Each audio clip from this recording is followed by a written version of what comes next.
नमस्कार साथियों, फिर से आपका स्वागत है आपका अपना यूट्यूब चैनल खबर पल पल की इन एजुकेशन में। यह दोस्तों ये आज की रिपोर्ट है और ये आज की न्यूज़ है जो मीडिया दर्शन समस्तीपुर ब्यूरो से ये पेपर में दिया हुआ है। और ये स्टेट से बहुत ही महत्वपूर्ण सूचना है, क्योंकि माध्यमिक शिक्षक नियोजन यानी कि स्टेट को लेकर जिस प्रकार से अभ्यर्थी डरे हुए हैं और सरकार पे उनका तनिक भी भरोसा नहीं है, और जिस तरह से परीक्षा के 4 महीने बाद जब रिजल्ट आने वाला होता है उसके बाद रिजल्ट को ही रद्द कर दिया जाता है, तो उसे लेकर लोगों ने कोर्ट भी गया है। लेकिन कोरोना वायरस और सरकार के नाना बहाने जो हैं इन पर भी अभ्यर्थियों का भरोसा नहीं है और वे आर पार के मूड में है। देखिए साफ साफ यहाँ पे इस पेपर ने हेडलाइन बनाया है कि माध्यमिक शिक्षक नियोजन के लेकर आर पार के मूड में स्टेट अभ्यर्थी, मतलब वो कुछ भी कर गुजरने को तैयार है। तो आइए इस खबर को हम लोग थोड़ा विस्तृत रूप से पढ़ते हैं। तो देखिए खबर कुछ इस प्रकार से है। अभ्यर्थियों का कहना है कि जिन 4 केंद्रों पर गड़बड़ी की शिकायत मिली थी, देखिए मीडिया दर्शन ब्यूरो समस्तीपुर, 8 साल बाद हुई एसटीईटी परीक्षा 2019 परीक्षा रद्द करने की घोषणा को लेकर अभ्यर्थी में काफ़ी निराशा है। अभ्यर्थियों का कहना है कि जिन 4 केंद्रों पर गड़बड़ी की शिकायत मिली थी उनका पुनर्परीक्षा तो ले ली गई थी। इसके बावजूद जब अभ्यर्थी परिणाम का इंतजार कर रहे थे तो उसी दिन 16 मई को बिना किसी ठोस कारण के अचानक परीक्षा कैंसिल कर दी जाती है। इससे लाखों अभ्यर्थी ठगा हुआ महसूस कर रहे हैं। शिक्षक बनने का उनका सपना चकनाचूर हो गया है। जी दोस्तों, एकदम साफ आंसर की वगैरह ये सब चीज़ आ गया था। अब रिजल्ट आने वाला ही था कि एकाएक कैंसिल कर दिया जाता है, जो बहुत बड़ा सवाल पैदा करता है।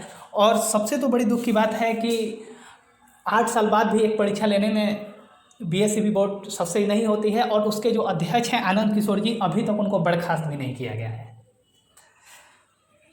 बीएड स्टूडेंट एसोसिएशन के संयोजक सुधीर कुमार सिंह ने प्रेस विज्ञप्ति जारी करते हुए कहा है कि इस परीक्षा को रद्द करने में सरकार के मुखिया और बिहार बोर्ड की अहम भूमिका है। बिल्कुल, उन्होंने सरकार बोर्ड अध्यक्ष छात्र विरोधी बताया है और परिणाम प्रकाशित न करने पर आंदोलन की चेतावनी भी दी है।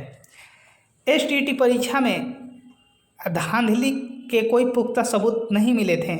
आंसर की तक जारी किया गया। जहां शिकायत आई वहां पुनर्परीक्षा भी शुरू हुई, उसका भी आंसर की जारी कर दिया गया।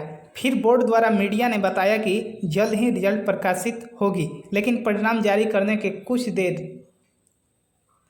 रात नोटिफिकेशन जारी करके पूरी परीक्षा रद्द कर दी गई। सोचने वाली बात यह है कि परीक्षा जनवरी में हुई थी और रद्द करने की सूचना मई महीने में। इस धोखे के खबर से आहत अभ्यर्थियों ने सरकार के खिलाफ प्रदर्शन विभाग पत्र के माध्यम से आग्रह किया, पर कोई सुधार नहीं होने के बाद अभ्यर्थियों ने न्यायालय की ओर से रुख लिया। यह दोस्तों जानते हैं कि स्टेट जो अभ्यर्थी हैं पटना के बीएसईबी बोर्ड के समक्ष लगातार प्रदर्शन कर रहे थे, और यह सरकार की दादागिरी देखिए, और बिहार स्कूल एग्जामिनेशन बोर्ड की उन अभ्यर्थियों को भेंट भी करने नहीं दिया गया। तब जाकर परेशान होकर अभ्यर्थी जो हैं वो कोर्ट का रुख अपनाए थे।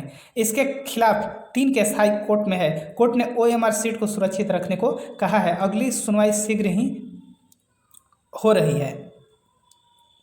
शिक्षाविद सौरभ भारद्वाज ने बताया कि एसटीईटी रिजल्ट जारी करने की मांग विगत महीने से एसटीईटी अभ्यर्थी के अलावा दर्जनों छात्र संगठन भी कर रहे हैं। या दोस्तों, इस परीक्षा रद्द का विरोध लगभग जितने भी छात्र संगठन हैं वो सभी कर रहे हैं।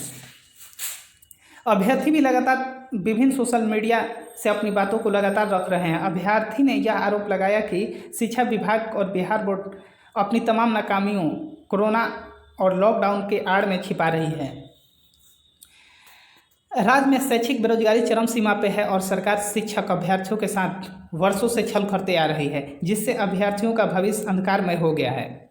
अभ्यर्थियों की मांग है कि सरकार शीघ्र इस पर अमल करना चाहिए तथा टेस्ट परीक्षा के परिणाम को जारी करके शिक्षक नियोजन को चुनाव पूर्व पूरा करना सुनिश्चित किया जाए। जी हाँ दोस्तों, अभ्यर्थियों का कहना है कि चुनाव से पहले हमारा जो रिजल्ट है वो दे दीजिए और जो भी नियोजन की प्रक्रिया है वो ख़त्म कीजिए, क्योंकि ये अभ्यर्थी जान रहे हैं कि ये एक प्रकार से चुनावी मुद्दा है, चुनावी बहाली है, और ये नहीं होगा तो फिर कभी होने जाने वाला है नहीं, क्योंकि यहाँ के नेता लोग सिर्फ और सिर्फ अपनी कुर्सी के चक्कर में रहते हैं और कोई से मतलब नहीं होता है उनका। जिससे लाखों बेरोजगार छात्र को न्याय मिल सके कि ज्ञात हो कि 8 साल बाद 28 फरवरी को 317 केंद्रों पर STT की परीक्षा हुई थी। देखिए दोस्तों, यहाँ पर ध्यान देने वाली बात है, 8 साल बाद परीक्षा होती है। बिहार सरकार पे भी कोई कार्रवाई करने वाला नहीं है, जबकि रूल NCTE का कहता है कि आपको हर एक साल बहाने लेना है, चाहे वो 2-4 सीट पे ही ले, लेकिन हर एक साल ले। तो वहाँ कार्रवाई नहीं होती है, कार्रवाई होती है तो अभ्यर्थियों को, जिसमें 2,45,000 अभ्यर्थियों ने भाग लिया था। 16 मई 2020 को परीक्षा परिणाम आने के दिन अचानक इसे रद्द कर दिया गया, जिससे लाखों बेड पास अभ्यर्थियों के सामने निराशा के बादल छाने लगे हैं। अभ्यर्थियों में सरकार के फैसले के खिलाफ आक्रोश व्याप्त है। तो दोस्तों, यही आज की न्यूज़ थी, जो कि बहुत महत्वपूर्ण न्यूज़ थी, और ये अभ्यर्थियों को ऐसा करना भी चाहिए। अगर ऐसा नहीं करेंगे तो इनको न्याय भी नहीं मिलने वाला है। तो दोस्तों, अभी तक मेरे चैनल को सब्सक्राइब नहीं किया है तो प्लीज़ सब्सक्राइब कर दें और बेल आइकन दबा लें, ताकि कोई भी ऐसा न्यूज़ स्टेट से हो या प्राथमिक शिक्षक बहाली से हो या फिर बिहार में किसी भी प्रकार की बहाली से हो तो आपको सबसे पहले मिले। और ये खबर आपको अच्छी लगी हो तो प्लीज़ लाइक और शेयर करना ना भूलें। थैंक यू, धन्यवाद।